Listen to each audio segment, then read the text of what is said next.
Bonjour, je vais t'expliquer pourquoi tu ne dois presque jamais dire que tu es marchand de biens lors de ta première visite, même si tu penses qu'être totalement transparent va jouer en ta faveur. Tu vas voir que ce n'est pas une question de cacher qui tu es, c'est simplement une question de psychologie et de relations humaines. Avant de commencer, si toi aussi tu veux apprendre à faire des opérations de promotion immobilière ou de marchand de biens, même sans argent, sans expérience et sans réseau, rejoins gratuitement notre groupe privé CBC. Tu y découvriras toute la méthode de A à Z et nous pouvons financer jusqu'à 100% de tes opérations lorsque tes dossiers sont suffisamment solides. Écris simplement 5 intéressants commentaires, puis suis le lien dans notre description pour demander à rejoindre le groupe, c'est entièrement gratuit. Quand tu visites un bien avec l'objectif de réaliser une opération d'achat-revente, tu arrives souvent avec les chiffres en tête. Tu regardes le prix au mètre carré, tu vas estimer le coût des travaux, tu calcules la marge potentielle et tu analyses chaque détail. Ce qui est complètement normal, c'est ton métier. Mais il ne faut jamais oublier une chose essentielle. En face de toi, il n'y a pas un investisseur, il y a un particulier. Et pour lui, cette maison n'est pas un simple actif, c'est souvent une partie de sa vie. C'est peut-être la maison dans laquelle il a grandi, celle où il a élevé ses enfants, ou encore un bien qu'il vend à la suite d'une succession, d'un divorce ou d'une mutation professionnelle. Son rapport au bien est émotionnel et le tien est plutôt économique. Si tu arrives dès les premières minutes en disant je suis marchand de biens et je veux faire une opération, tu risques de casser immédiatement cette relation de confiance. Le vendeur peut se dire si ces professionnels veulent acheter à ce prix, c'est sûrement que je vends beaucoup trop bas. Ou encore, il va faire une grosse marge sur mon dos. À partir de ce moment-là, la négociation devient beaucoup plus difficile. Pourtant, il ne s'agit pas de mentir, il ne s'agit pas de manipuler le vendeur, il s'agit simplement de présenter ton activité sous son véritable angle. Tu n'es pas seulement quelqu'un qui achète pour revendre, tu es un professionnel qui crée de la valeur. Tu redonnes vie à des biens anciens, tu assumes des risques que beaucoup de particuliers ne veulent pas prendre et tu finances des travaux importants. Tu remets les logements aux normes et tu proposes ensuite des biens prêts à habiter à de nouvelles familles. Une présentation beaucoup plus rassurante pourrait être la suivante. Alors, pour moi, là, la présentation qui serait la plus rassurante, c'est nous sommes une structure familiale spécialisée dans la réhabilitation de l'ancien. Notre métier consiste à reprendre des maisons qui nécessitent de gros travaux, à les rénover entièrement, à les remettre aux normes, à les valoriser afin que de nouveaux propriétaires puissent en profiter sans avoir à gérer un chantier. Alors cette présentation est totalement honnête, mais elle change complètement la perception du vendeur.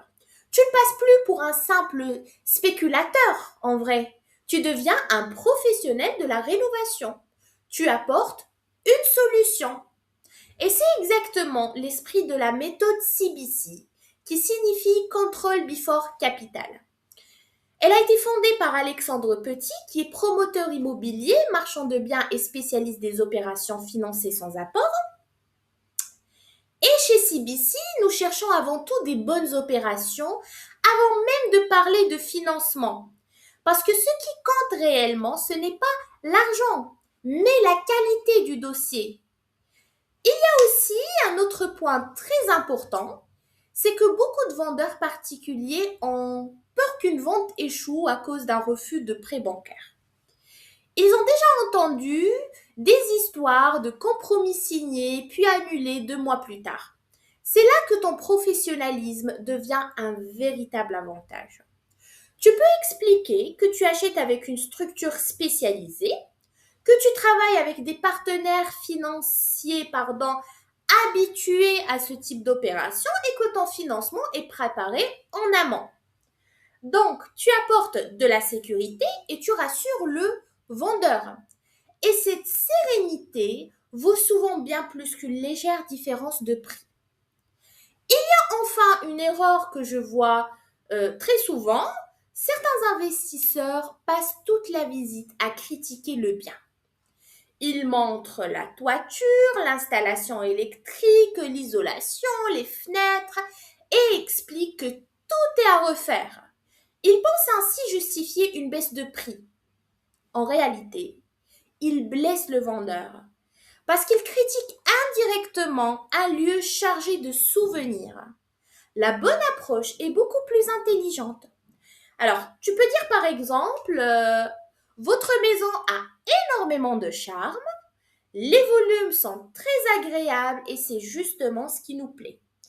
En revanche, pour pouvoir la remettre sur le marché dans les meilleures conditions, nous allons devoir investir près de 80 000 euros de travaux afin de la mettre aux normes électriques, thermiques et de sécurité actuelles. C'est ce budget qui explique notre proposition.